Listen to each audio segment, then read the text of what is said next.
So madam psoriasis అనేది ఈ మధ్య కాలంలో చాలా మందికి అవేర్‌నెస్ వచ్చింది. సోరియాసిస్ హ్మ్. అంటే ఏంటి? సో హ్మ్. దాని ద్వారా మనం ఎలాంటి జాగ్రత్తలు తీసుకోవాలి? హ్మ్. రాకుండా ఎలా ప్రివెంట్ చేయాలని తెలుస్తూ ఉంది. బట్ హోమియోలో దీనికి మెడికేషన్ ఎట్లా ఉంటుందనేది చాలా మందికి తెలీదనమాట. సో హ్మ్. ఒకసారి సోరియాసిస్ అనేది ఎలాంటి వాళ్ళకొస్తుంది? ఎక్స్‌ప్లెయిన్ చేస్తారా?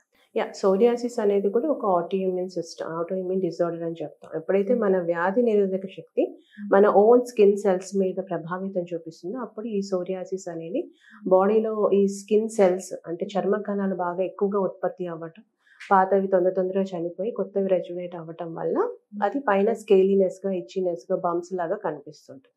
ఇదేంటంటే అప్పుడే తగ్గిపోయినట్టు అనిపించే కండిషన్. బట్ క్రానిక్‌గా అంటే దీర్ఘకాలికంగా మళ్ళీ మళ్ళీ పునరావృతమయ్యేటటువంటి ఒక మొండి కేస్. చర్మ వ్యాధుల్లో ఉండే పెద్ద మొండి కేస్ ఏదంటే సోరియాసిస్ అని చెప్తాం.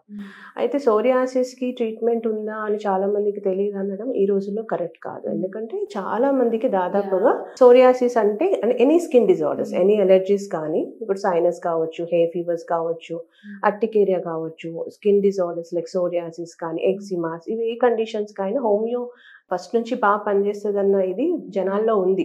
ఇప్పుడు ఇంకా పెరిగింది. ఎందుకు అనవసరంగా వేరే ట్రాపికల్ మెడికేషన్స్ వాడటము, ఎక్స్‌టర్నల్ క్రీమ్స్ ఎందుకు వాడటం, డైరెక్ట్‌గా హోమియో అయితే రూట్ నుంచి పోతుంది కదా అనే ఒక ఇది కూడా చాలా మంది జనాల్లో ఉంది. So, they coming directly to the homeopathy. అంటే హోమియో కేర్ కావచ్చు, నార్మల్ సింగిల్ క్లినిక్స్ కావచ్చు, ఎక్కడికైనా వెళ్తున్నారు జనాలు. అయితే ఇదెందుకు, ఎంతవరకు తగ్గుతుంది, ఎవరికొస్తుంది అంటే వయసుతో సంబంధం అనేది ఏమీ లేని ఒక రోగం. అంటే చిన్న పిల్లల నుంచి ముసలి వాళ్ళ వరకు ఎవరికైనా కూడా ఈ కండిషన్ వచ్చే అవకాశాలుంటాయి. కాకపోతే దీనిలో రకరకాలైన సోరియాసిస్‌లుంటాయి. అంటే స్కిన్ మొత్తం వచ్చి పొలుసుల్లాగా, చేప పొలుసుల్లాగా ఉండే కండిషన్ సోరియాటిక్ వల్గారిస్ అంటాం. అది దాదాపుగా మోస్ట్ ఆఫ్ ద కండిషన్స్‌లో కామన్ వెరైటీ. అంటే సోరియాసిస్‌లో ఎక్కువ మందిలో ఈ టైప్ ఆఫ్ సోరియాసిస్ వస్తుంది. కొంతమందికి ఓన్లీ నెయిల్స్‌లోనే ఉంటుంది. నెయిల్ సోరియాసిస్ అంటాం. కొంతమందికి ఓన్లీ తలలోనే ఉంటుంది. అంటే తలలో ఏంటి చాలామంది అంటే వాళ్ళు డాండ్రఫ్ అనుకుంటారు తప్పించి, అది సోరియాసిస్ అనే నిర్ధారణకి రావడానికి దగ్గర దగ్గర 2, 3 ఇయర్స్ పట్టేస్తది. సో, స్కాల్ప్ సోరియాసిస్ కూడా ఈ మధ్య వయస్కుల్లో ఎక్కువ మందిలో కనిపిస్తుంటుంది.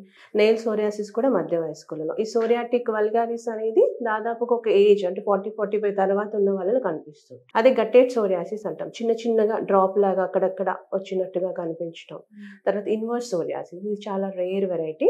అంటే ఆర్మ్‌పిట్స్‌లో కానీ, గ్రాయిన్స్‌లో కానీ, ఓన్లీ ఫోల్డింగ్ ఏరియాస్‌లో మాత్రమే కనబడుతూ ఉంటుంది.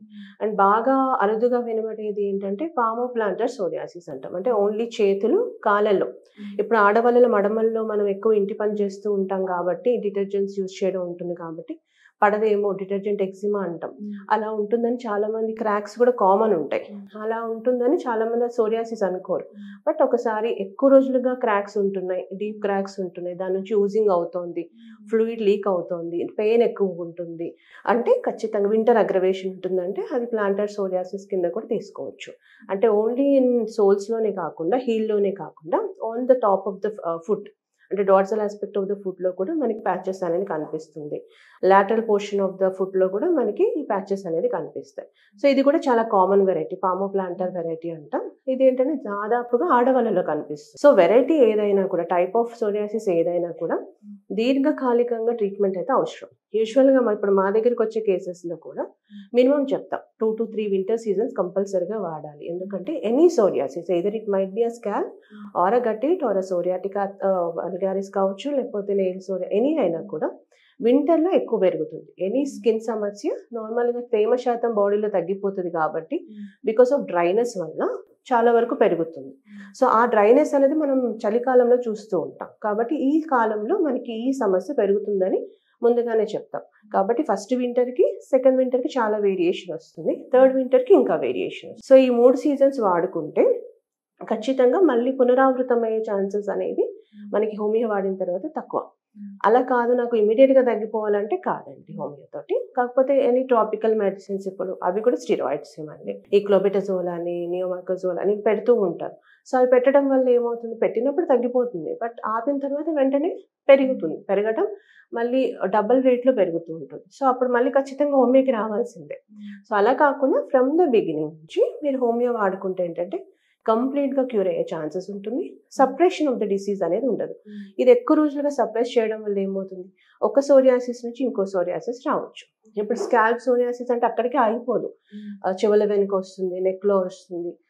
బాడీలో వస్తుంది, ట్రంక్లో వస్తుంది, మొత్తం వచ్చేస్తుంది. గటెడ్ సోరియాసిస్ అనేది ఎప్పుడు చిన్నగానే ఉండదు, అది రాను రాను పెద్ద ప్యాచెస్ కింద కూడా వచ్చేస్తుంది. చేతుల్లో వచ్చే సోరియాసిస్ ఓన్లీ చేతుల్లోనే ఆగిపోదు, కాళ్ళలో కూడా వచ్చే ఛాన్సెస్ ఉంటుంది. సో అట్లా పెరిగే అవకాశాలు ఎక్కువగా ఉంటాయి. And complications like psoriatic arthritis అంటాం. ఎక్కువ రోజులుగా దీన్ని టాపికల్ క్రీమ్స్తోని కానీ లోషన్స్తో సప్రెస్ చేస్తే డెఫినెట్గా it my turn out into suppression. So అప్పుడు జాయింట్స్ మీద ఎఫెక్ట్ అయ్యి సోరియాటిక్ ఆర్థరైటిస్ వస్తుంది.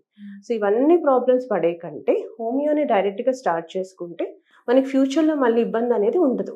అండ్ 90-95% కేసెస్ బాగానే తగ్గుతాయి. కాకపోతే it takes time, but it's not a life time. ఒక 2-3 ఇయర్స్ అయితే ఖచ్చితంగా వాడాల్సిన అవసరం ఉంటుంది.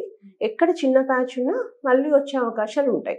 అందుకే మా దగ్గరకు వచ్చే పేషెంట్స్కి మొత్తం ప్యాచెస్ పోయే వరకు వాడమని చెప్తాం.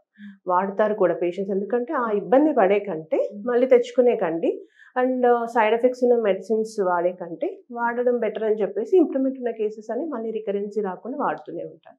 So that is the psoriasis. Okay doctor గారు, అంటే సోరియాసిస్ లో కూడా ఇన్ని వెరైటీస్ ఉంటాయి. దాన్ని నెగ్లెక్ట్ చేస్తే మనకి ఫ్యూచర్ లో ఎలాంటి ప్రాబ్లమ్స్ వస్తాయి, అండ్ అలాగే అంటే ఇమిడియట్ రిజల్ట్ కాకుండా లాంగ్ టర్మ్ చూసుకుంటే మనకి ఫ్యూచర్ లో రాకుండా ఉంటుందని చాలా బాగా ఎక్స్ప్లెయిన్ చేశారు. Thank you so much.